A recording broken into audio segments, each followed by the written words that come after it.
মুজাদ্দিদুজ্জামান আমিরুশ শরিয়াত আলা হযরত দাদাজান হুজুর পীর কেবলা রাহমাতুল্লাহ আলাইহি দরবারে আসছে দুইজন সঙ্গীকে নিয়ে। হুজুর আমার পায়ের জুতা যখন খুলে ব্যাগের ভিতরে নিয়ে বগল দাবায় চেপে নিলেন, হুজুরের সঙ্গী জিজ্ঞাসা করলেন, ভাই রুহুল আমিন, ও ভাই রুহুল আমিন, 30 দিন আগে এসেছিলাম তখন তো পায়ের জুতা খোলেননি, আজকে কেন পায়ের জুতাটা খুললে? আল্লামা রুহুল আমিন রাহমাতুল্লাহ আলাইহি চোখ দিয়ে পানির টুসা গড়ায়। হুজুর আমার ওই সময় বলেছিলেন, ভাই ও ভাই আব্দুল জব্বার, আমি আমার পায়ের জুতাটা খুলেছি কেন জানো? যে দরবারে আমি যাই, যে দরবারে তুমি যাও, শুধু আমরা তোমরা যাই তা নয়, ওই দরবারেতে স্বয়ং রাসূলুল্লাহ রুহানি হালাতে হাজির হয়ে যায়। আর কি জোরে হবে না? আমি রুহুল আমিন এই দরবারে আমার জুতো পায়ে দিয়ে আমি যাব? আমার এই নোংরা পায়ের নোংরা জুতোর ধুলো আমার পীরের দরবারে লাগবে? সেই জন্য আমি রুহুল আমিন আমার পায়ের জুতো খুলে নিয়েছি। একটু জোরে বলো। আমাদের ঘরের ছেলেরা ফুরফুরায় যাচ্ছে বিড়ি সিগারেট নিয়ে, বুলবুলে বলছি, চাচারা সব মতিয়ার তামাক নিয়ে যাচ্ছে। কথা বলেন না কেন? দরবারে ফুরফুরা শরীফে ভক্তি, ভালোবাসা, তেরেঙ্গা, সিগারেট, বিড়ি, হ্যাঁ সব নিয়ে মহাব্বতে গিয়ে ফুরফুরা ফয়েজ নিতে যাচ্ছে। হ্যাঁ, ফয়েজ নিতে গেলে না দিতে গেলে কোনটা? তুমি ফয়েজ দিতে যাচ্ছ না দিতে যাচ্ছ? বলতে গেলেই বলবেন শাহনাজ ভাই খুব উল্টো পাল্টো বলে। দোয়া চাইলেই দোয়া পাওয়া যাবে? হ্যাঁ গো, এই দোয়া চাইলে দোয়া পাওয়া যায়? অত সহজ? মুজাদ্দিদুজ্জামানকে একবারও আল্লামা রুহুল আমিন বলেননি যে হুজুর আপনি আমার জন্য দোয়া করেন। মুজাদ্দিদুজ্জামান তার ব্যবহারে খুশি হয়ে ইচ্ছা মতো হাত তুলতেন আল্লাহর দরবারে, আল্লাহ আমার রুহুল আমিনকে জামানার একজন মুকাম্মাল আলেম বানিয়ে দেন। একবার জোরে বলুন সুবহানাল্লাহ। আবার হাত তুলতেন, আল্লাহ আমার রুহুল আমিনকে তোমার ইলমে লাদুন্ন তুমি আমার রুহুল আমিনকে দান করো। একবার জোরে বলুন না সুবহানাল্লাহ। রুহুল আমিন এমনি আল্লামা রুহুল আমিন হয়নি রে বাপ, এর পেছনে ইতিহাস, এর পেছনে ইতিহাস। তুমি আমি যাচ্ছি কবর জিয়ারত, মুজাদ্দিদুজ্জামানের জিয়ারত করছি আমরা, মুজাদ্দিদুজ্জামানের কবরটা জিয়ারত করছি। ওখান থেকে বেরিয়ে আসছি, গাড়িতে উঠতে না উঠতে ধোয়া উঠতেছে। ধোয়ার পেছনে ধোয়াতে বেরিয়ে এলে, কি নিয়ে এলে বাপ? ওই হালুয়া মুনসুর মেটাই ছাড়া কিচ্ছু আসে। তেরেঙ্গা গুটকা জন্মের খাওয়া খাচ্ছে, খেয়ে সেই দাদা হুজুরের মাজারের পাঁচিলকেও ছাড়ে না, ওতেও পিক ফেলেছে। ভুল বলছি বোধহয়? মোহাব্বত।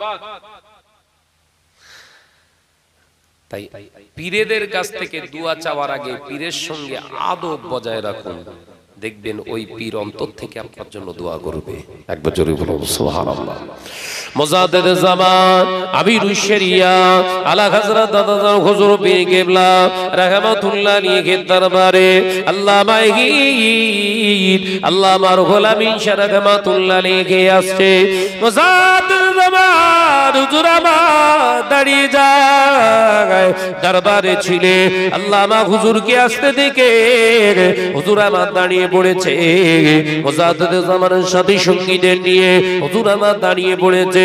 দেখতে পাওয়া যায় আল্লামা রুহুল আমিন রাহমাতুল্লাহ আলাইহি হুজুর লক্ষ্য করলে আমি রুহুল আমিনের দিকে তাকিয়ে আমার পীর উঠে দাঁড়িয়ে পড়েছে।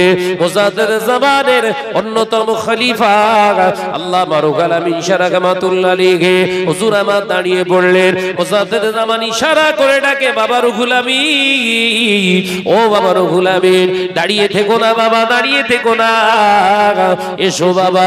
আল্লাহ ভাইহিন বললেন, হুজুর আপনি আমার দিকে কেন দাঁড়ালেন? মুজাদ্দিদুজ্জামান মুচকে হেসে বলেছিলেন, বাবা রুহুল আমিন শুনে রেখে দাও, আমি সেই 30 দিন আগেকার রুহুল আমিনকে দেখে দাঁড়ায় না, আমি আবু বকর এই রুহুল আমিনকে দেখে দাঁড়ালাম যে রুহুল আমিন গতকাল রাতে রাসূলুল্লাহর দিদার নসিব হয়েছে।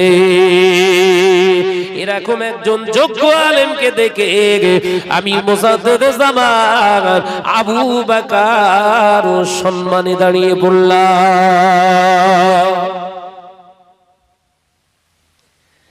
আলেম হলেও হবে না, আল্লামা রুহুল আমিন তো আলেম ছিলেন, এতদিন কিন্তু এলেম সঞ্চয় করে রাসূলুল্লাহ দিদার পায়নি, কিন্তু প্রথম চান্সেই মুজাদ্দিদে জামানের কাছে আসতেই বায়াত করলেন না, বললেন পীর দেখতে গেলে চোখের দরকার। এই কথা বুঝতে পারেননি? পীরকে চিনতে গেলে কিসের দরকার? চোখের প্রয়োজন। বাবা তোমার তো চোখ অন্ধ, ও চোখ রিপেয়ার করতে গেলে যাও 41 দিন তওবা করো, চোখ যদি খোলে। আলেম ছিল না ছিলনি? আলেম হলেই পিচ্ছে না যাবে, কোরআন হাদিস জানা থাকলেই পিচ্ছে না যাবে। তাহলে কানামলি সাহেব ফতোয়া দিতে পারে যে নবীজি আসার আর জায়গা হলো না, ফুরফুরা শরীফে আসতে গেল, এটা কানামলি সাহেবের ফতোয়া। কথা বুঝতে পারেননি? জি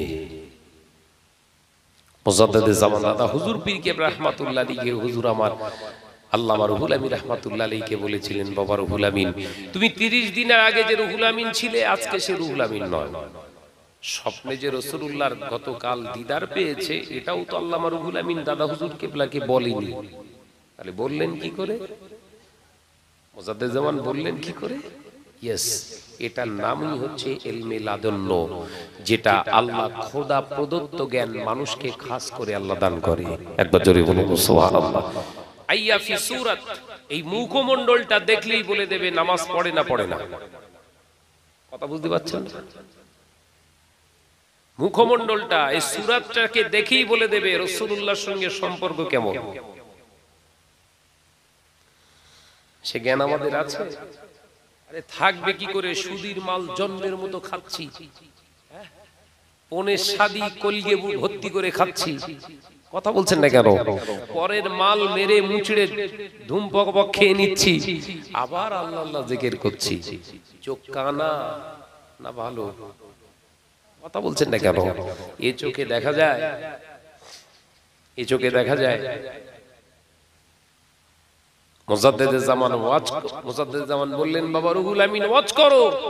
আল্লামা নিসারউদ্দিন রাহমাতুল্লাহ আলাইহি আব্দুল মাহবুদ সাহেব রাহমাতুল্লাহ আলাইহি বসে রয়েছেন, আল্লামা রুহুল আমিন রাহমাতুল্লাহ আলাইহি ওয়াজ করছেন, ফুরফুরা ইসালে সাহাবে ওয়াজ করছেন। হুজুর আমার ওয়াজ করতে করতে দাঁড়িয়ে পড়েছেন। আব্দুল মাহবুদ সাহেব হুজুর বললেন আল্লাহু আকবার। হুজুর খেয়াল করে দেখুন আল্লামা রুহুল আমিন ভাই ওয়াজ করছে আর মেম্বারের পাশে রাসূলুল্লাহ সাহাবী সহ নিয়ে হাজির হয়ে গেছে। একবার জোরে বলেন না সুবহানাল্লাহ। আব্দুল মাহবুদ, সুফি আব্দুল মাহবুদ সাহেব পাশ থেকে দেখতে পেয়ে গেছে। তো ও চোখ খুলতে গেলে বাবা মেডিসিনের দরকার, আর ওই মেডিসিনটা শুধু তওবা না, শুধু তওবা নয়, ওই মেডিসিনের প্রথম নাম্বার পয়েন্ট হচ্ছে হারাম থেকে আপনার জবানকে, চোখকে হেফাজত করুন, যেটা আমাদের ফরজ হয়ে আছে। কথা বুঝতে পারছেন না? আর দ্বিতীয়ত কি? অনবরত তওবা করুন, উঠতে ফিরতে চলতে ফিরতে তওবা ইস্তিগফার, বেশি বেশি বেশি বেশি ইস্তিগফার করো। চলমান জিন্দেগিতে প্রতিটা মানুষের ভুল আছে, সেই ভুলের দিকে খেয়াল করে ইস্তিগফার করো। ও মেয়েরা, নওজওয়ানেরা, যুবকেরা, ছেলেরা, বাচ্চারা, পর্দানিশিনা মা বোনেরা, আল্লাহ নবী দিন ও দুনিয়ার বাদশা হাবিবুল্লাহকে, নবী জনাবে মুহাম্মদুর রাসূলুল্লাহ সাল্লাল্লাহু আলাইহি ওয়াসাল্লাম পাক জবানে জানিয়ে দিলে বাবা সাহাবীরা, এমন একটা দিন আসবে, সময় আসবে, আমার উম্মতিরা দুনিয়ার পিছনে এত ধাওয়া পড়ে যাবে, এতটাই তারা কৃষ্ট হয়ে যাবে, দুনিয়ার জমিনে তওবা পড়বে কখন, এই সময়টা তাদের ভিতরে আর পাওয়া যাবে না। ভালো করে খেয়াল করেন তো, খাস করে কোন সময় একটা সময় বসে তওবা করবেন এরকম একটা সময় পেয়েছেন? কথা বলছেন না কেন? রমজান মাস চলে গেছে, রমজান মাস, মাহে রমজান, জীবন সমস্ত পাপ ধুয়ে সাফ হয়ে যাবে। রমজান পবিত্র, মানুষের জীবন পবিত্র হয়ে যাবে। অথচ বুকে হাত দিয়ে বলেন তো, 30টা রোজা হলো, 30টা রোজা, এবারে 30টা হয়েছে তো, 30টা রোজা হলো, 30টা রোজায় আমরা 150 বার তওবা করেছি।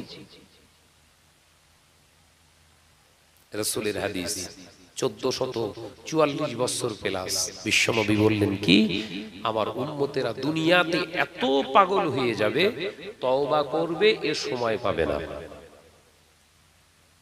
মিলছে মিলছে বাবা সাহাবীরা, ও বাবা সাহাবীরা, শুধু তাই নয় বাবা সাহাবীরা, শুনে রেখে দাও, জেনে রেখে দাও, এমন একটা দিন আসবে উম্মতের অন্তরটা হৃদয়টা এত পাষাণ্ড হয়ে যাবে, এত শক্ত হয়ে যাবে, এত নিষ্ঠুর হয়ে যাবে, পৃথিবীর জমিনে ইসলাম তাদের কাছে কোনো কিছুই মনে হবে না। দুনিয়ার জমিনে তারা আল্লাহকে ভয় করা ছেড়ে দেবে, মরণকে তারা বেশি বেশি ভয় করবে। ও বাবা সাহাবীরা, অথচ আমি রাসূলুল্লাহ জানিয়ে দিলাম, মৃত্যুকে ভয় পাবে না। মৃত্যু হলো মুমিনদের জন্য একটা খাস নিয়ামত। একবার জোরে বলবেন না সুবহানাল্লাহ। মুমিনের জন্য মৃত্যুটা হলো একটা খাস নিয়ামত। মৃত্যু হবেই হবে, এটা তো সত্য। রাসূলুল্লাহ বললেন, সত্যকে অস্বীকার করার কোনো জায়গা নেই। অর্থাৎ মৃত্যু তো তোমার হবেই, কিন্তু ভয় করবে আল্লাহকে, ভয় করবে আল্লাহকে। কারণ মৃত্যু আমি শাহনাজ কোন হালাতে, কোথায়, কিভাবে হব, এটা তো আমার মেনে, আল্লাহ তো লিখে দিয়েছে কোন জায়গায় মৃত্যু হবে, কিভাবে হবে, আল্লাহর তরফ থেকে হয়ে আছে। তাহলে ও অস্বীকার করার কোনো জায়গা নাই, কিন্তু আমার একটা ভিতরে ভয় থাকবে, আল্লাহর ভয়। ঈমানটা নিয়ে যদি মরতে পারি তবেই তো জীবনে কামিয়াবি। রাসূলুল্লাহ বললেন, উম্মত নামাজ পড়বে, রোজা করবে, হজ করবে, যাকাত দেবে, আল্লাহর ভয় আর থাকবে না। আল্লাহর ভয় অন্তরে আর থাকবে না। সত্যিই তাই, সত্যিই তো তাই। বলেন, আল্লাহর ভয় যদি আমাদের ভিতরে থাকতো, আমাদের ঘরের মেয়েরা বিহায়াপনাতে নাম লেখাতো না। আল্লাহর ভয় যদি আমাদের হৃদয়ে থাকতো, আমাদের ঘরের মা বোনেরা মহিলা সমিতিতে নাম লেখাতো না। আল্লাহর ভয় যদি আমাদের ভিতরে থাকতো, আমাদের ঘরের নজন যুবক ছেলেরা ফ্রি টাইমে কথা বলতো না, বেগানা নারীদের সঙ্গে অবৈধ সম্পর্ক করতো না। আল্লাহর ভয় যদি আমাদের ঘরেতে থাকতো বাবা, আমাদের ঘরের বিবিরা, আমাদের ঘরের বউয়েরা, আমাদের ঘরের ভাবিরা, আমাদের ঘরের মায়েরা আর বন্ধন গ্রুপের সদস্য হতো না। এ নজনেরা, শুধু তাই নয়, আল্লাহর ভয় যদি আমাদের ভিতরে থাকতো, আমাদের ঘরের ছেলেরা মোবাইলেরা ফ্রি ফায়ার আর পাবজির আমি নিয়ে ব্যস্ত থাকতো না। ঘরের ছেলেরা রাত 2টো 2:30টা এই আজকে জলসা করছে, নজওয়ান ছেলেরা দেখেন, আমি আসলাম তো বাজারের উপর দিয়ে, ওরা যেন কি খুঁজছে, পাচ্ছে না। আল্লাহর কসম, এই রাত আমি যখন আসছি তখন 12টা বাজতে 5 মিনিট বাকি আছে। রাত 12টা বাজতে 5 মিনিট বাকি, তখন ওরা খুঁজে পায়নি। কথা বুঝতে পারছেন? যুবতী মেয়েগুলো 2-4টে দেখলাম, ওরাও খুঁজতেছে, পায়নি। ভাই রাগ করলে হবে না, আমার দাওয়াত দিয়েছেন, আমি নির্ভীক ভাবে কথা বলা ছেলে, আমি আমার জানের পরোয়া করি না। আবাজি, তাহলে আজকে এই জালসা মাহফিলকে কেন্দ্র করে এই যে খোঁজাখুঁজি চলছে, আল্লাহর ভয় আছে? কথা বলেন না কেন ভাই? এখন ওর বাপ ধরেন মসজিদের ভিতরে তাহাজ্জুদ পড়তেছে, পা উঁচু করে নিচের দিক মাথা করে, এত কষ্ট করে নামাজটা পড়তেছে। বলতে পারবেন ওর বাপ নাজাত পাবে? পাবে? এ নওজওয়ানেরা, আল্লাহ কোরআন পাকের ভিতরে জন্য জানিয়েছে, এ আমার বিশ্বাসী সম্প্রদায় বান্দাগণেরা, আমি আল্লাহ পাক জানিয়ে দিলাম, ইয়া আইয়ুহাল্লাযীনা আমানু, এ আমার বিশ্বাসী সম্প্রদায় বান্দা বান্দীরা, আমি আল্লাহ তোমাদের জানিয়ে দিলাম, কু আনফুসাকুম, তুমি নিজেকে জাহান্নামের আগুন থেকে বাঁচাও, নিজেকে জাহান্নামের আগুন থেকে বাঁচাও, ওয়া আহলিকুম নার, এরপরে তোমার দায়িত্ব হলো তোমার পাশে শয়ন করে তোমার বিবি, তাকে জাহান্নামের আগুন থেকে বাঁচাও, ওয়া আহলিকুম নার, এরপরে তোমার আমি আল্লাহ যে সন্তান আলাওলাদ দিয়েছি, তোমার সন্তান ছেলে মেয়েদেরকে জাহান্নামের আগুন থেকে তুমি বাঁচাও, ওয়া আহলিকুম নার, এরপরে তোমার দায়িত্ব হলো তোমার পিতামাতা যারা দুনিয়া জমিনে বেঁচে আছে তাদেরকেও জাহান্নাম থেকে বাঁচাও। ও আমার সাহাবীরা, আমি নবী আমার পাকা ঘর নাই, আমি নবী আমার একতলা ঘর আমি বাঁধতে পারিনি, পৃথিবীর জমিনে আমার বিবি একটা দুটো নয়, 11 জন বিবিকে নিয়ে আমি রাসূলুল্লাহ সংসার করলাম ইসলামের খাতিরে, ইসলামের জন্য। আমি নবী পৃথিবীর জমিনে আমার বিবিদেরকে আমি নতুন নতুন পোশাক দিতে পারিনি, ভালো ভালো খাদ্য খাবারও দিতে পারিনি, কিন্তু আমি রাসূলুল্লাহ শুকর করে বলে যায়, আমার একটা বিবির চেহারার বর্ণনা পৃথিবীর কেউ দিতে পারবে না।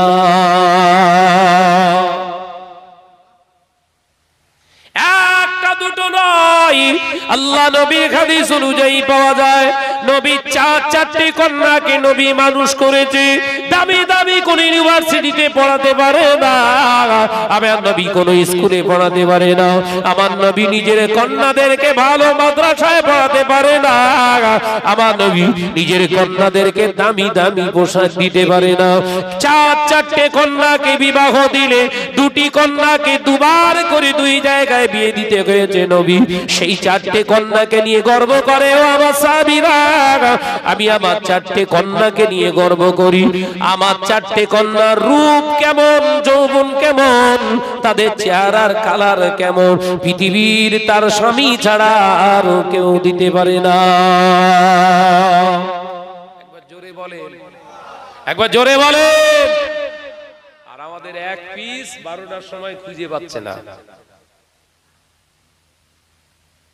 আলোচনা বুঝতে পারেননি বোধহয়। আমাদের ঘরের মেয়ে লোকগুলো, ভাবিগুলো, বউগুলো প্রত্যেক সপ্তাহে ষাঁড়ের পাশে না বসলি ওর ঘুম হয় না। ওই 12-14 জন করে প্রত্যেক সপ্তাহে আছে না এসব দিক নিয়ে সব। হ্যাঁ হ্যাঁ হ্যাঁ, আহা,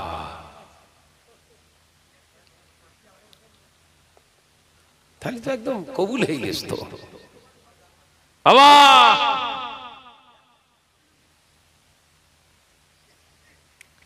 3টে জায়গায় বিবির সঙ্গে কোনো কম্প্রোমাইজ নয়, নট অ্যাকসেপ্টেবল।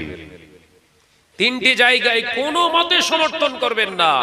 নাম্বার 1, বিবি যদি বেনামাজি হয়, ভালো লাগছে না, নামাজ আজকে পড়বো না, রাসূলুল্লাহ বললেন নো নো নো, নেভার, কখনো হতে পারে না।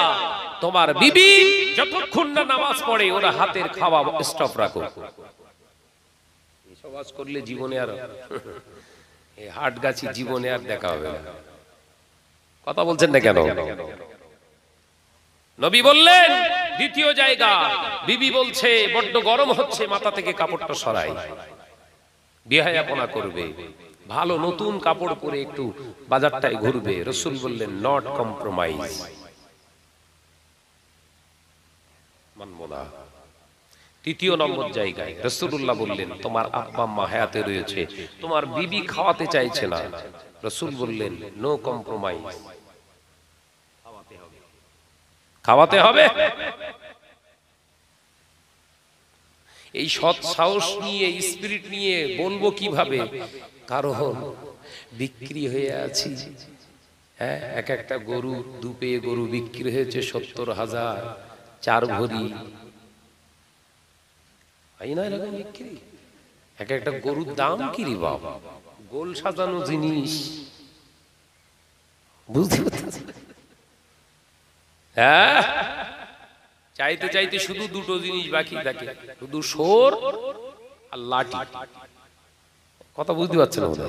এই দুটোই শুধু এখন নেয় না, বাকি সব নেয়। এক জায়গায় ঝেঁটা বলেছি, বলছে হুজুর ভুল বললেন, ঝেঁটাও দিতে হয়, ওই জন্য ঝেঁটা বাদ দিয়েছি। যে আজকে মুসলিম সমাজ কোথায়? মুসলিম সমাজ কোথায়?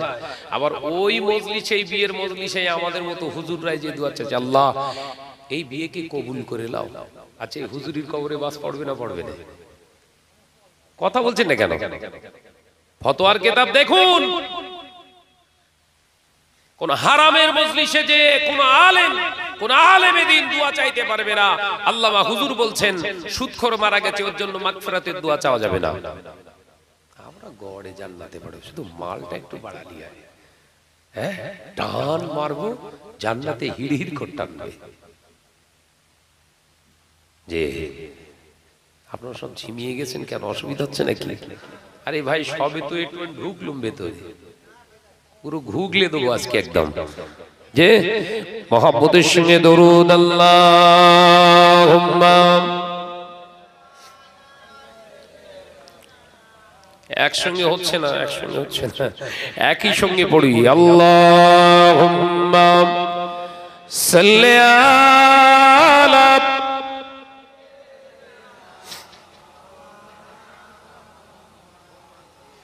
ওয়া আলা আলি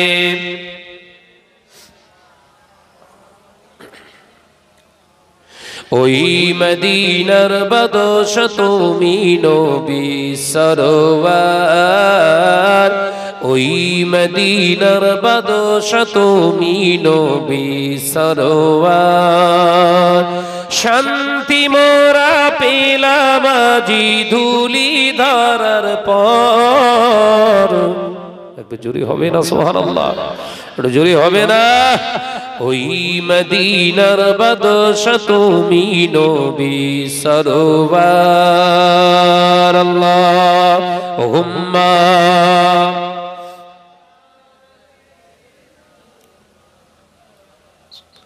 আওয়াজ দিয়ে পড়ো বাবা। ওয়ালা আলি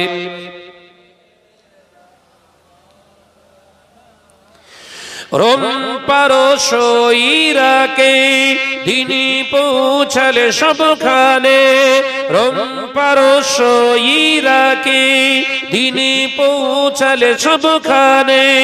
তোমার নূরের উসিলায় দুনিয়া যে আলো হয়। জোরে বলবেন না?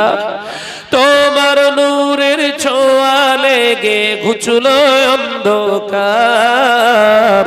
ওই মদিনার বাদশ তুমি নবী সরওয়ার, ওই মদিনার বাদশ তুমি নবী সরওয়ার।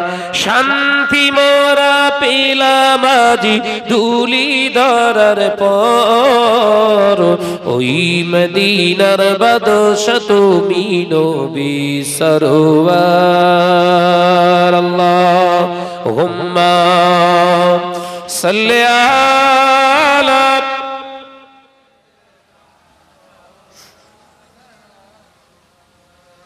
ওয়া আলা আলি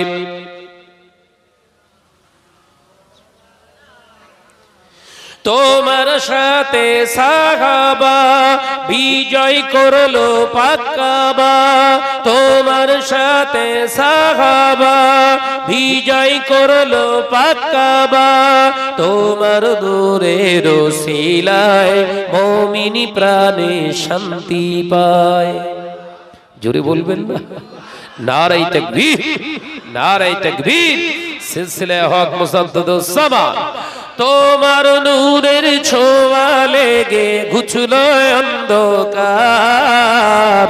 ওই মদিনার বাদশা তুমি নবী সরওয়ার, ওই মদিনার বাদশা তুমি নবী সরওয়ার। শান্তি মোরা পেলাম আজি ধুলি ধরার পর, ওই মদিনার বাদশা তুমি নবী সরওয়ার। আল্লাহুম্মা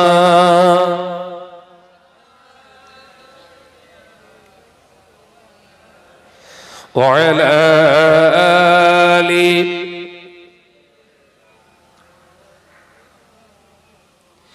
ও নজনেরা, যুবকেরা, ছেলেরা, বাচ্চারা, আলোচনা বোঝানোর চেষ্টা করছি, বোঝার চেষ্টা করুন। আল্লাহ নবী পাক জবানে জানিয়ে দিলেন, আমার উম্মাত উম্মাতিরা পৃথিবীর জমিনে ধন সম্পদওয়ালা হয়ে যাবে, অর্থওয়ালা হয়ে যাবে, ধনাঢ্য ব্যক্তি হয়ে যাবে।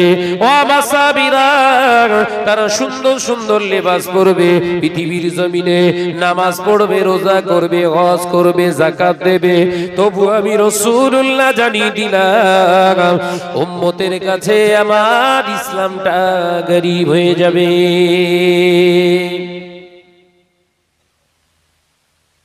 টাকাওয়ালা হবে মুসলমান, কিন্তু ইসলাম গরীব। মুসলমান ধনী, মুসলমানের কাছে ইসলামটা গরীব। হয়েছে না হয়নি? নামাজ আছে, রোজা আছে, হজ আছে, যাকাত আছে, ওই মুসলমানের কাছে যদি সুদের টাকা পাওয়া যায়, ওর কাছে ইসলামটা বড় না ছোট? বলেন বলেন বলেন বলেন বলেন। নামাজ আছে, রোজা আছে, হজ আছে, যাকাত আছে, দেখতে পাওয়া যায় বাবাজি ওই মুসলমানটা অপরের মাল গজব করে নেয়, অর্থাৎ আত্মসাৎ করে, পৃথিবীর জমিনে ওর কাছে ইসলামটা বড় না ছোট? নবী আমার দিন ও দুনিয়া বাদশাহ হাবিবুল্লাহকে, নবী জনাবে মুহাম্মদুর রাসূলুল্লাহকে সাল্লাল্লাহু আলাইহি ওয়াসাল্লাম পাক জবানে জানিয়েছিলেন, ও সাহাবীরা, আমি রাসূলুল্লাহ জানিয়ে দিয়ে গেলাম, পৃথিবীর জমিনে উম্মত দামি দামি লেবাস পরবে, দামি দামি লেবাস পরবে।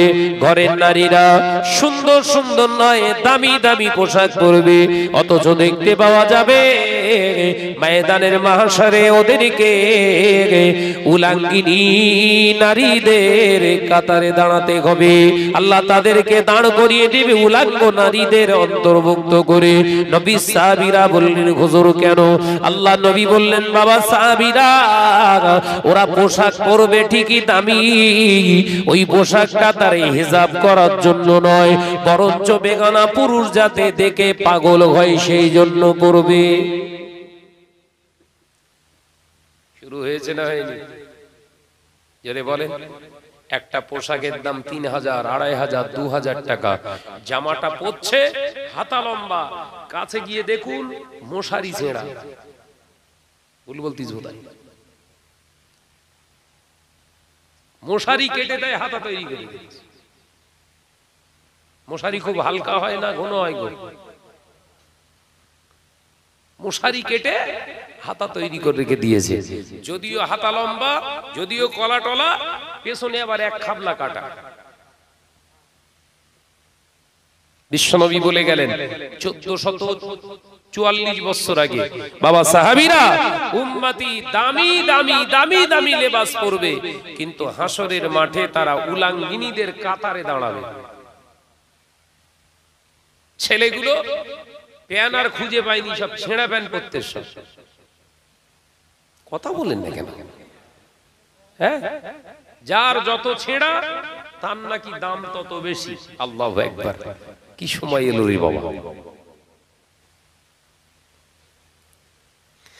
মদিনার মসজিদে নবী শরীফে আল্লাহ নবী 1 তারিখে বলেছিলেন বাবা সাহাবীরা মানুষের চাহিদাটা যখন হারামের দিকে যাবে বেশি, হালাল কাজটা তখন মানুষের ভালো লাগবে না, হালাল কাজটা মানুষ তখন আর পছন্দ করবে না। হারাম কাজ করে, হারাম জিনিস খেয়ে, হারাম জিনিস দেখে দেখে মানুষের অন্তরটা এতটাই খারাপ হয়ে যাবে, ওদের কাছে হালাল জিনিস আর ভালো লাগবে না। একটা মেয়ের যদি বলা হয় কচি আমি তোর এই ফুল হাতা এরকম মোটা কাপড়ের একটা করে দেই, আবার কেউ পরে কথা বলছেন না কেন? কিংবা ঘরের বউদের যদি বলা হয় শাড়ি পরতেছো, শাড়িটা পরো, সবসময় মাথায় কাপড়টা দিয়ে থেকো আর যেন পেট পিট না আলগা হয়ে থাকে, সবসময় গাড়ি এরকম দেওয়া যায়? হালাল জিনিস নেবে না, নেবে না। আল্লাহ নবী দোজার বাদশা হাবিবুল্লাহ নবী জনাবে মুহাম্মদুর রাসূলুল্লাহ সাল্লাল্লাহু আলাইহি ওয়াসাল্লাম আল্লাহ নবীর কন্যা আম্মা জান ফাতেমা বড় হয়ে গিয়েছে। আল্লাহ নবী একদিন প্রস্তাব রাখলেন, ফাতেমা ও খাতুনে জান্নাত, আমি তোমার জন্য একটা ভালো পাত্রের সন্ধান পেয়েছি মা। আল্লাহ নবী যখন বললেন আম্মা জান, হযরতে ফাতেমা লজ্জায় মাথা তোলেন না, এত লজ্জা, কারণ কিতাবের ভিতরে যে জেলা খায়া ও শোবাতুম মিনাল ঈমান, লজ্জা হলো ঈমানের একটি শাখা। যে পুরুষটা, যে নারীটার লজ্জা নাই, ওর ভিতরে যে ঈমান আছে ওই ঈমানটা নিয়ে নাজাত সে পাবে না। আম্মা জান হযরতে ফাতেমা লজ্জায় লজ্জিত, এতটা লজ্জা পেয়ে গিয়েছে হুজুর আমার মাথা তোলেন না। আল্লাহ নবী বললেন আমি তোমার আব্বা গো, ও মা ফাতেমা, আমি তোমার জন্য একটা পাত্রের সন্ধান পেয়েছি, পাত্রটার নাম বলছি দেখো। ও আমার ফাতেমা, আমি আমার সিদ্দিক আকবর আবু বকর সিদ্দিকের সঙ্গে যদি তোমার সংসার বাঁচিয়ে দিই, তুমি কি মা খুশি হবে? আম্মা জান হযরতে ফাতেমা রাদিয়াল্লাহু তাআলা আনহা ডুকরে কেটে ফেললেন। আল্লাহর নবী বুঝতে পেরেছেন আমার ফাতেমা রাজি নয়। একবার জোরে বলুন না সুবহানাল্লাহ। নবী বললেন কন্যাদেরকে বিয়ে দেওয়ার সময় 3টি আলামত বহিঃপ্রকাশ হবে। যদিও রাজি থাকে চুপ করে থাকবে, যদি মেয়েটা রাজি থাকে হেসে ফেলবে, তখন জানবে মেয়ে তোমার রাজি আছে, আর যদি কেঁদে ফেলে জানবে রাজি নেই। বিশ্বনবী আব্বাজান বিশ্বনবীর কলেজার টুকরি খাতুনে জান্নাত হযরতে ফাতেমা কেঁদে ফেলেছে। রাসূলুল্লাহ দ্বিতীয় পাত্রের নাম প্রস্তাব রাখলেন, ফাতেমা আবু বকরের সঙ্গে যদি সংসার না হয়, আমি রাসূলুল্লাহ আরো একটা পাত্রের প্রস্তাব রাখছি দেখো, আমার ওমর ইবনুল খাত্তাবের সঙ্গে যদি তোমার বিবাহ দিই, তুমি কি রাজি আছো মা? হযরতে ফাতেমা ডুকরে কেঁদে ফেললেন। আল্লাহ নবী প্রস্তাবটা প্রত্যাখ্যান করে দিলেন। আল্লাহ নবী নাকচ করে দিলেন। আবার একটা পাত্রের নাম করলেন, ফাতেমা আমার আব্দুল্লাহ ইবনে যায়েদের সঙ্গে যদি তোমার বিবাহ দেই, ও মা ফাতেমা তুমি কি সংসার বাঁচাবে? এ নওজোয়ানেরা, হযরত ফাতেমা রাদিয়াল্লাহু তাআলা আনহা ডুকরে কেটে ফেললেন। আল্লাহ নবী বুঝলেন ফাতেমার সামনে এখন আর কিছু বলা যাবে না। আল্লাহ নবী ফিরে মদিনার মসজিদে নবী শরীফে এসে সাহাবায়ে কেরামদের লক্ষ্য করে বললেন, বাবা সাহাবীরা, যার যার বিয়ে করার ইচ্ছা আছে মদিনার 9 জন যুবকেরা বিবাহ করে নাও। কে কে বিয়ে করবে? সাহাবায়ে কেরামরা সব হাত তুলেছে। একবার জোরে বলবেন না সুবহানাল্লাহ। ভাই নবী খেয়াল করে, বিশ্ব নবী খেয়াল করে দেখে কিছু বুড়ো সাহাবী তারাও হাত তুলেছে। একবার জোরে বলবেন না সুবহানাল্লাহ। আরে বাবা, বিয়ে করার মুখ্য উদ্দেশ্য অন্য কিছু নয়, নবীর একটা সুন্নতকে আমল করবে। একবার জোরে বলুন। যে বিশ্বনবী যখন বলেছেন, সাহাবায়ে কেরামেরা আসহাবে সুফফা 70 জনের মতো সাহাবায়ে কেরাম থাকতেন, সেই জায়গাটা এখনো ঘেরা আছে, আমি দেখে এসেছি আপনাদের নেক দোয়ায় ঘেরা আছে। তার ভিতরে যত সাহাবায়ে কেরাম ছিলেন সবাই হাত তুলেছে। তারা কারা? খাবার জোগাড় করার ক্ষমতা নেই তাদের, খাবার জোগাড় করার ক্ষমতা নেই। পরনের কাপড়টা এত ছোট, এত ছেঁড়া যে রাসূলুল্লাহ মদিনার মসজিদে নববী শরীফ থেকে, হুজরা শরীফ থেকে যখন মদিনার মসজিদে নববী শরীফে আসতেন, এখনো সেই গেটটা আছে, বাবে তাহাজ্জুদ বলে ওই গেটটার নাম, ভেতরের অংশে। ওই বাবে তাহাজ্জুদ দিয়ে হুজুর যখন বেরোতেন নিশুতি রাত্রে, সাহাবায়ে কেরামরা দাঁড়িয়ে যেতেন, রাসূলকে মহব্বত করতেন, দাঁড়িয়ে যেতেন। আর এই দাঁড়িয়ে যাওয়ার কারণে পায়ের দিকটা তহবান করে উঠে যেত, এত শর্ট। সেই সাহাবায়ে কেরামরা রাসূলের সুন্নাত পালন করার জন্য হাত তুলেছে, বিয়ে করবে। আল্লাহ নবী বললেন, আর রাজুলুন নিকাহ শর্তুন সালাসা, ও সাহাবীরা, পুরুষরা বিয়ে করতে গেলে তাদের ভিতরে তিনটে শর্ত থাকতে হবে। বলবো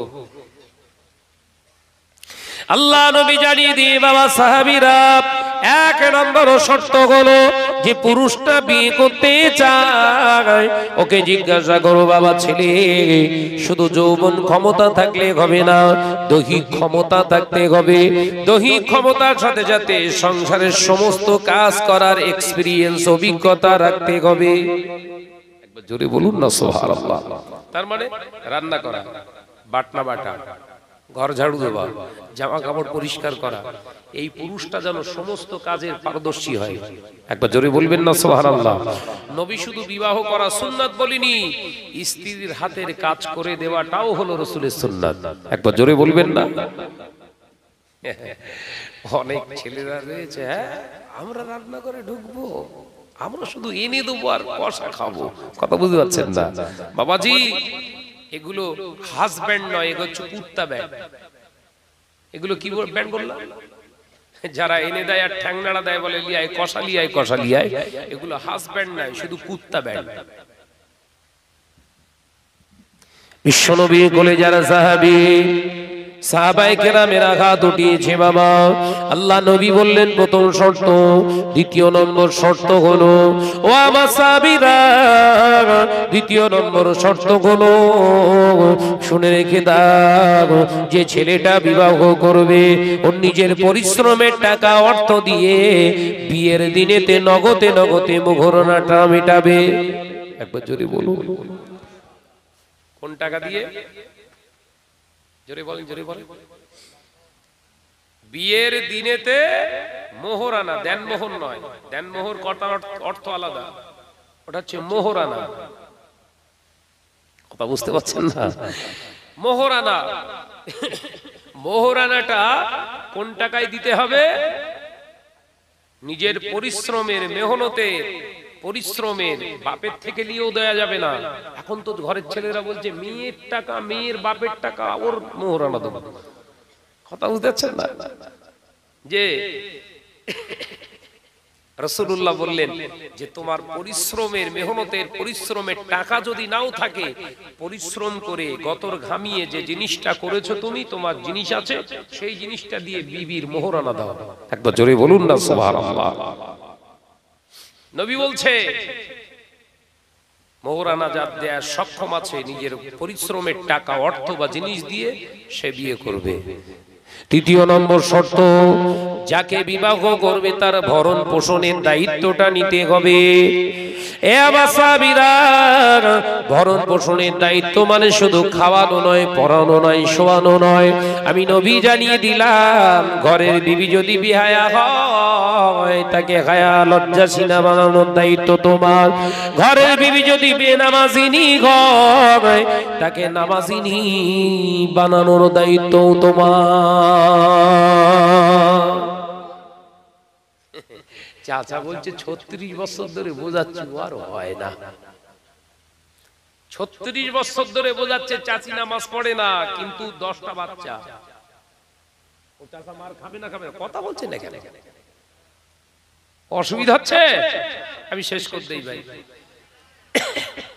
36 বছর ধরে পাকা মাল বোঝাচ্ছে, বুঝিয়ে বুঝিয়ে 10টা বাচ্চা হয়েছে, কিন্তু বউ নামাজি হয়নি।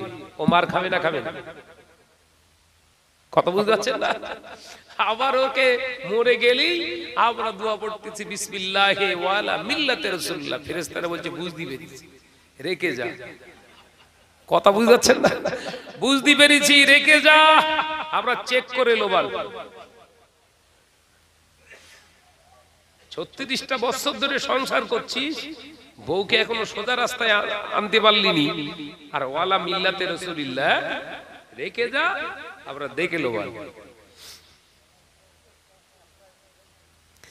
এ নওজওয়ানেরা, যুবকেরা, ছেলেরা, বাচ্চারা, পর্দানিশীনা মা ও বোনেরা, কান খুলে শুনে কি দি দয়ার নবী রাহমাতাল লিল আলামিন হুজুর আমার দেখতে পাওয়া যায় আল্লাহ নবী বললেন ওই বিবিটার যদি ভরণ পোষণের দায়িত্ব তুমি নিতে পারো বাবা সাহাবীরা, আমি নবী বলছি তোমার জন্য বিয়ে জায়েজ।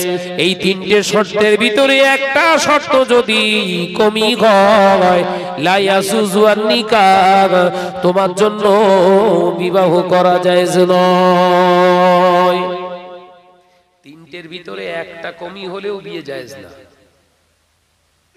যখন রাসূলুল্লাহ বলেছেন সঙ্গে সঙ্গে আসহাবে সুফফা যত সাহাবায়ে কেরাম ছিলেন সব হাত লাভিয়ে দিয়েছে, হাত মিটে গেছে। কথা বুঝেছেন? যখন বলেছে তিনটের ভিতরে একটা যদি কমি হয় বিয়ে জায়েজ নেই, দুটো আছে একটা নেই, বিয়ে জায়েজ নেই। কথা বুঝতে পারছেন না? সাহাবায়ে কেরাম হাত নামিয়ে নিয়েছে। বিশ্বনবী আস্তে আস্তে হযরতে আলীর কাছে গেছেন। বিশ্বনবী শেরে খোদা হযরতে আলীর কাছে গিয়ে বলছে বাবা আলী, তোমার জন্য ভালো একটা পাত্রী দেখেছি। আর সাহাবে সুফফাদের অন্তর্ভুক্ত হযরতে আলী। কথা বুঝতে পারছেন না? উনিও হিজরত করে এসেছে বাবা। বিশ্বনবীর সাহাবী হযরতে আলী চাচাতো ভাই। আল্লাহ নবী টুকটুক করে এসে বললেন বাবা আলী, তোমার জন্য ভালো একটা পাত্রী দেখেছি, বিয়ে করবে? হযরতে আলী লজ্জায় মাথা হেট তুলতে পারছে না। আর আমাদের আলী গুলো বলছে এই মাসে যদি হয় ভালো, নইলে হাওয়া। কথা বলছেন না কেন? এই মাসে যদি হয় ভালো, নইলেও গেল। বিশ্বনবীর কোলে যারা সাহাবী হযরতে আলী লজ্জায় মাথা হেট, কারণ নবী বলেছেন ঈমানের একটি অংশ হচ্ছে লজ্জা। একবার জোরে বলবেন না? আল্লাহ নবী দিন ও দুনিয়ার বাদশা হাবিবুল্লাহ গে নবী জনাবে মুহাম্মদুর রাসূলুল্লাহ সাল্লাল্লাহু আলাইহি ওয়াসাল্লাম হযরতে আলীর কাছে আবারো বললেন বাবা আলী, এমন পাত্রী সন্ধান আর কোথাও পাবে না। ও আলী, তুমি কি পারো না ওই পাত্রীটাকে নিজের অর্ধাঙ্গিনী বানাতে? হযরতে শেরে খোদা আলী রাদিয়াল্লাহু তাআলা আনহু কোনো জবাব দিলেন না, চুপটি মেরে রইলেন। হুজুর আমার কোনো কথা বললেন না, লজ্জায় মাথা ঘেট হযরতে আলীকে আল্লাহ নবী আবারও তৃতীয়বার বললেন বাবা আলী, তুমি কি মোহরানা দিতে পারো না?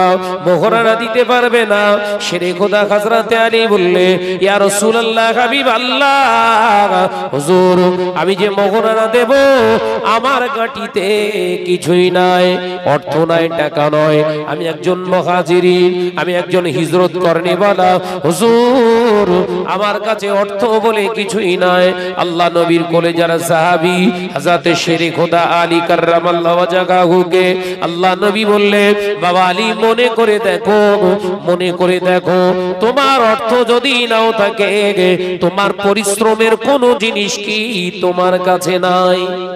সুযোগ দিচ্ছে রাসূলুল্লাহ, কিন্তু নিজের মেয়ের কথা বলছেন না, শুধু বলছে ভালো একটা কন্যা আছে, পাত্রী আছে। এই কথা বুঝতে পারছেন তো? রাসূলুল্লাহ একবারও বলছেন আমার মেয়ে ফাতেমা। হযরতে আলী অনেকক্ষণ চিন্তা ভাবনা করে বললেন হুজুর আমার কাছে আছে তিনটা জিনিস। কটা জিনিস?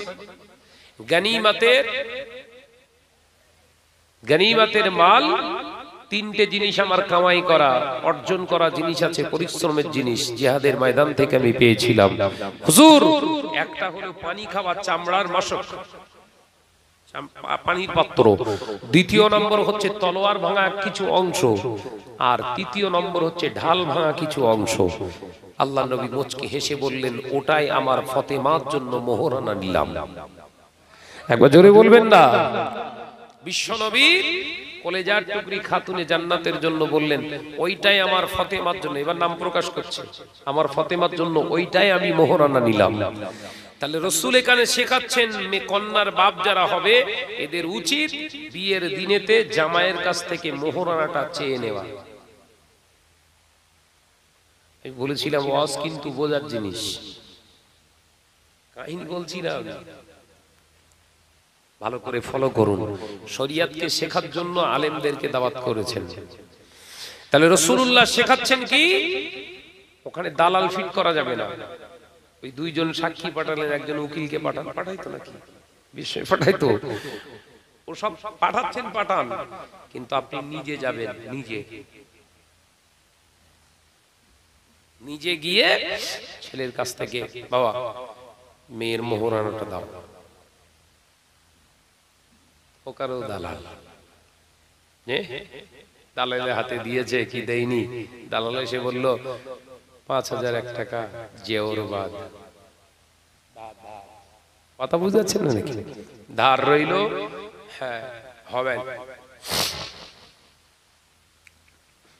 দিয়ে দেওয়ান, হবেন।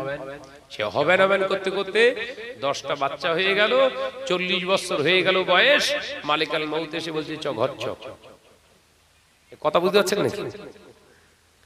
আজরাইল এসে বলছে চলো ঘর চলো, ও সে মোহরানার কথা আর মনে নেই, মাল বান্ডেল হয়ে গেছে, খাটিয়ার উপরে শুইয়ে দিয়েছে। তখন সেই দালাল, ওখানেও দুটো দালাল, এই ভাবির কাছ থেকে মোহরানাটা মাপ চাইলে, করে তো কথা বলছেন না কেন? সঙ্গে সঙ্গে গিয়ে বউ তখন বুক চাপড়াচ্ছে, স্বামীকে হারিয়ে ফেলেছে, 40 বছর সংসার করেছে, পাগলের মতো কাঁদছে বুক চাপড়ে চাপড়ে। দুটো দালাল গিয়ে ঘুসঘুস করে বলছে, আহা ভাই খুব ভালো মানুষ ছিল গো।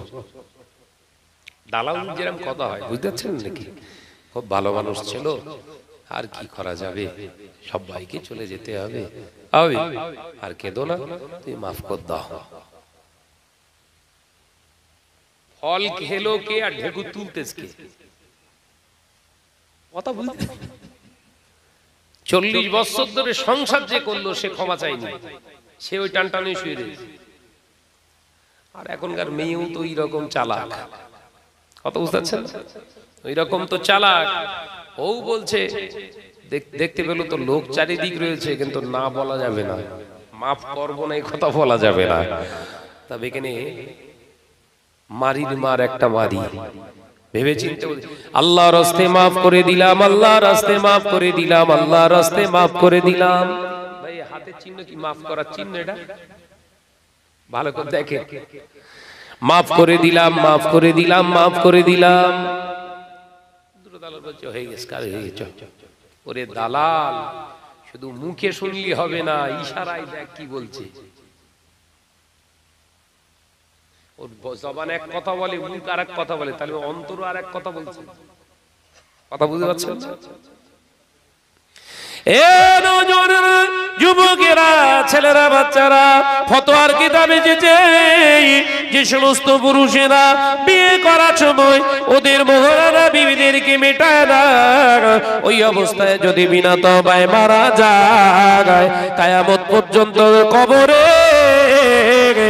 জিনাকারীদের আযাব দেয়া হবে। ময়দানের মাশরে আল্লাহ তাআলা ওদের হাসরটা জিনাখোরদের কাতারে দাঁড় করিয়ে করবে। এ নওজোয়ানেরা, যুবকেরা, ছেলেরা, বাচ্চারা, আল্লাহ নবী কলেজার টুকরে খাতুনে জান্নাতের জন্য হুজুর আমার রাজি করালেন। হযরত শেরে খোদা আলী বললেন, হুজুর আমার এই জিনিস আছে, কিন্তু হুজুর বিবাহ করার পরে বিবিকে তো ঘরে রাখতে হয়, আমার তো ঘর নাই ইয়া রাসূলুল্লাহ। আল্লাহ নবীর মনটা খারাপ হয়ে গেল। শেরে খোদা হযরত আলী যখন বললেন বিবিকে কোথায় রাখবো, আল্লাহ নবীর মনটা খারাপ হয়ে গেল। আমার আলীর তো ঘর নাই। মদিনার বিশিষ্ট সাহাবী হযরতে আইয়ুব আলী আনসারী রাদিয়াল্লাহু তাআলা আনহু পাশে দাঁড়িয়েছিলেন। ইয়া রাসূলুল্লাহ, ইয়া হাবিবাল্লাহ, কে বলেছে আমার ভাই আলী, আমার ছোট ভাই আলীর ঘর নাই, আমার ছোট বোন ফাতেমার ঘর নাই? কে বলেছে?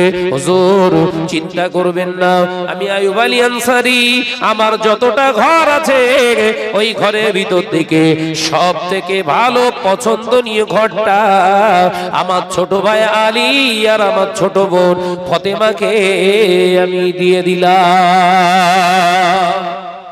জোরে বলবেন না? রাতে বিয়ে হবে, বিশ্বনবী রাতে বিয়ে হবে, নিয়ত করে এসে ফাতেমার কাছে রায় নিতে এসেছে।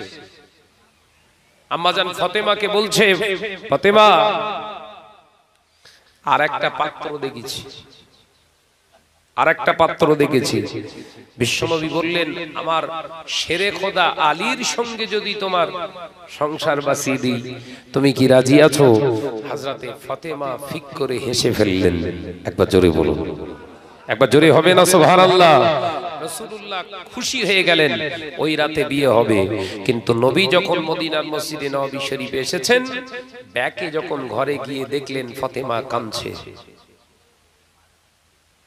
আম্মাজান ফাতেমা রাদিয়াল্লাহু তাআলা আনহা ঝরঝর করে কাঁদছে। আল্লাহ নবী ঘরে ঢোকার আগে সালাম দিলেন।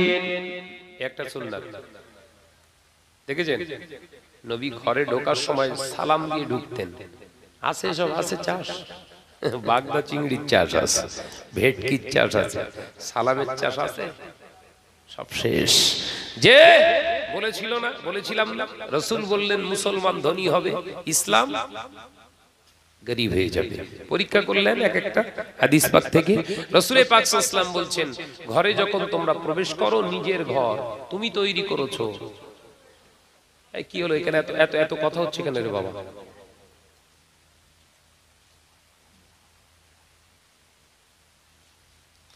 বাবাজি, বিশ্বনবী বললেন, ঘরে যখন ঢোকো, ঘরে ঢুকবার আগে সালাম দাও।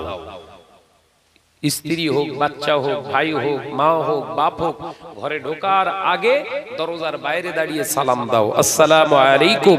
বিশ্বনবী বললেন, স্বামী স্ত্রীর মহাব্বতের তাবিজের নাম হলো সালাম। একবার জোরে হবে না? এটা জোরে হবে না?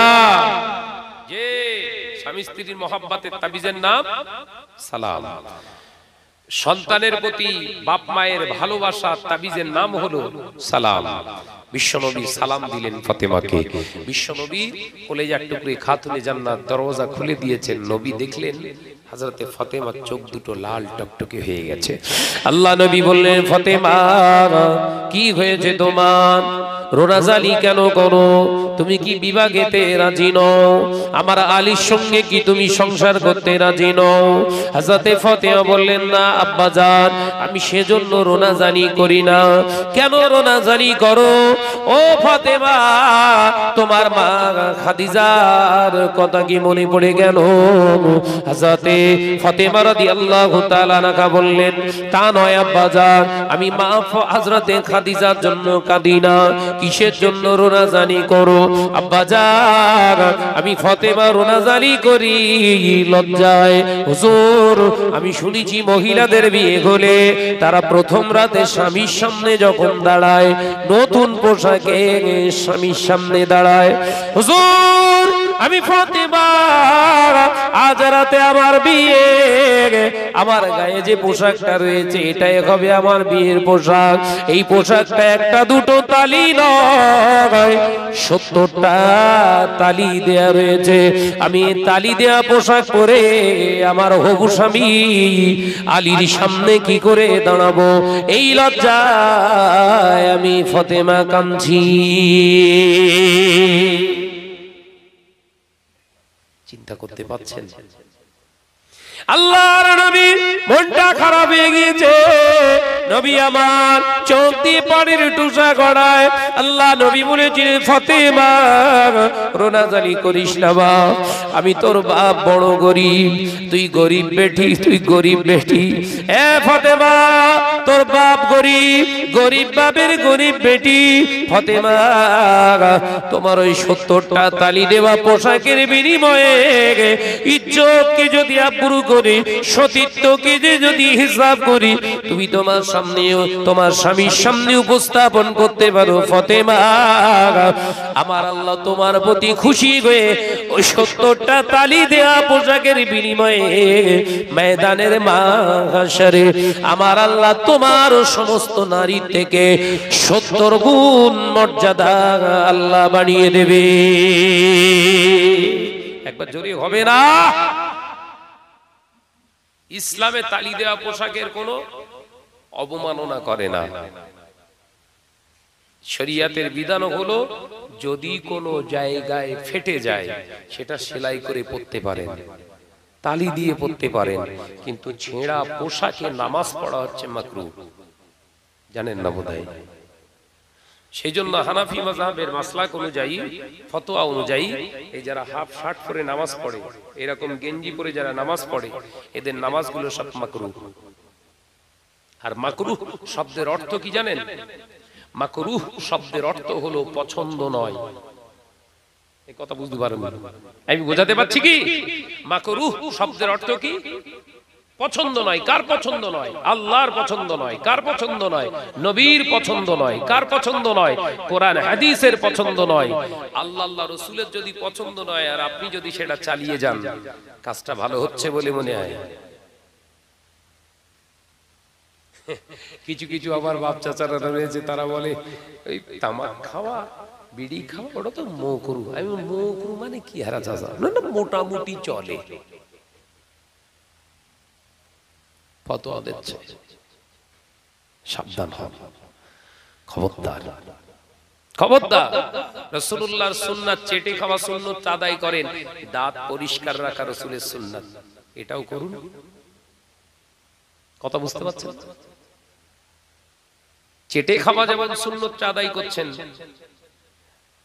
তাহলে দাঁত পরিষ্কার পরিচ্ছন্ন রাখাটা হচ্ছে রাসূলের সুন্নাত। পাঁচ ওয়াক্ত নামাজে হুজুর আমার মিসওয়াক করতেন, আজও আছে। মক্কাতুল মুআজ্জামা মদিনাতুল মুনাওয়ারায় নামাজ, ওযু, হাজী সাহেব ওযু অবস্থাতে আছে, ওযু করবে না, তো পকেটে তার মিসওয়াক আছে, ওই অবস্থায় দেখা যাচ্ছে কাতারে দাঁড়িয়ে গেছে, মুয়াজ্জিন সাহেব তাকবীর দিচ্ছে, ইকামত দিচ্ছে, ওই অবস্থায় পকেট থেকে বার করে দুবার এরকম ঘষে নিল মিসওয়াক। কারণ বিশ্বনবী বলেছেন মিসওয়াক করে নামাজ আদায় করলে 70 গুণ সওয়াব বেশি। একবার জোরে হবে না? সাবধান হন। আল্লাহ আমাদের সকলকে খাতিমা বিল খায়র নসিব করেন, বলুন আমিন। আরো জোরে বলি আল্লাহুম্মা আমিন।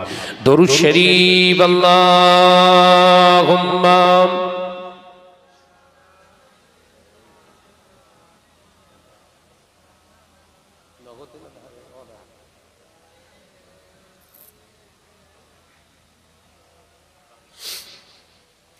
একদিন তোমারি নাম মসজিদে হবে এলান, একদিন তোমারি নাম মসজিদে হবে এলান। তৈরি থেকো, তৈরি রেখো খবরের মাল সামান। জোরে হবে না? জোরে হবে না? গজলটা আমি বলবো। মসজিদে কাজ হচ্ছে বাবাজি, সিমেন্ট দরকার। বলেন কোন সোনার মানিক আছেন 5 বস্তা সিমেন্ট দেবেন? দোয়া করে যাব। বহু রাস্তা আপনাদের এখানে এসেছি আমি প্রথম। বলেন কোন সোনার চাঁদ মানিক আছেন?